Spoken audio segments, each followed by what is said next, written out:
Halo,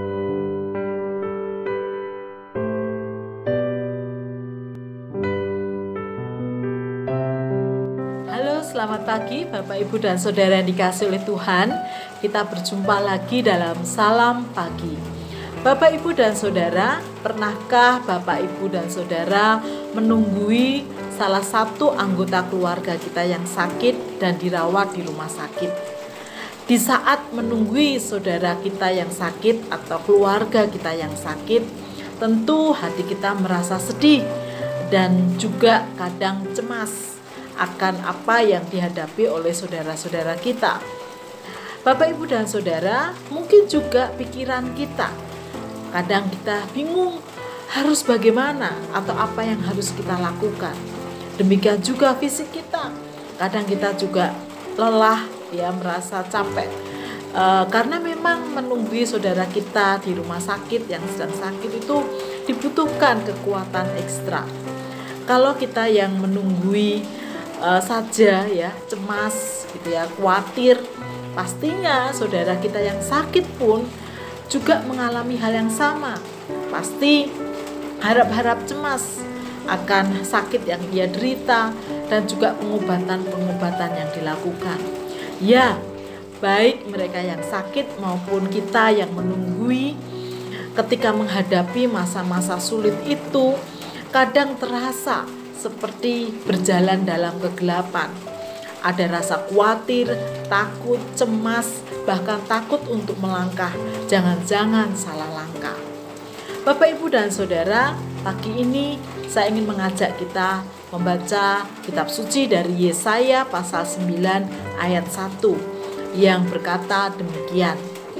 Bangsa yang berjalan di dalam kegelapan telah melihat terang yang besar. Mereka yang diam di negeri kekelaman, atasnya terang telah bersinar.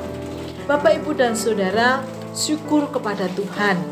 Dari ayat ini menunjukkan bahwa ya, kita sebagai umat Tuhan, terkadang Tuhan izinkan terjadi kita berjalan seperti dalam kegelapan, kebingungan, kecemasan, kekhawatiran, ketakutan, masalah yang begitu berat yang Tuhan izinkan untuk kita hadapi.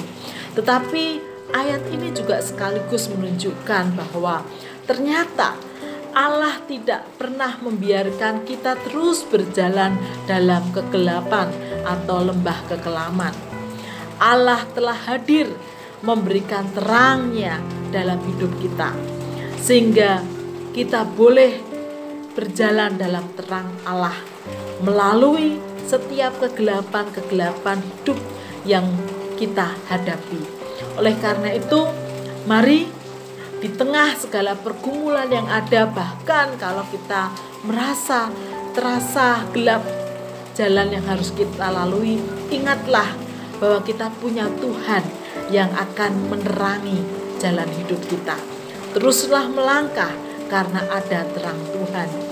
Dan mari kita juga semakin percaya bahwa Tuhan bekerja atas hidup kita dan Dia yang akan menuntun langkah hidup kita.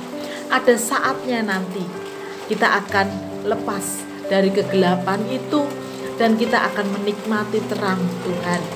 Oleh karena itu yang terpenting adalah tetap melangkah bersemangat di dalam Tuhan dalam segala situasi dan kondisi yang kita hadapi sekarang ini. Mari kita berdoa. Tuhan Yesus, kami bersyukur bahwa Engkau adalah terang hidup kami. Terima kasih Engkau begitu mengasihi kami. Engkau yang tak pernah membiarkan kami hidup terus dalam langkah-langkah yang gelap atau hidup terasa gelap. Tuhan, Engkau adalah terang hidup kami yang akan menerangi langkah kami. Engkau yang akan membawa kami pada terang hidup itu. Oleh karena itu Tuhan, mampukan kami untuk terus melangkah bersama dengan Tuhan. Di dalam nama Tuhan Yesus kami berdoa. Amin. Bapak, Ibu, dan Saudara, selamat melanjutkan aktivitas hari ini. Ingat bahwa Tuhan adalah terang hidup kita yang akan terus bersama dengan kita menerangi langkah-langkah kita. Tuhan Yesus memberkati.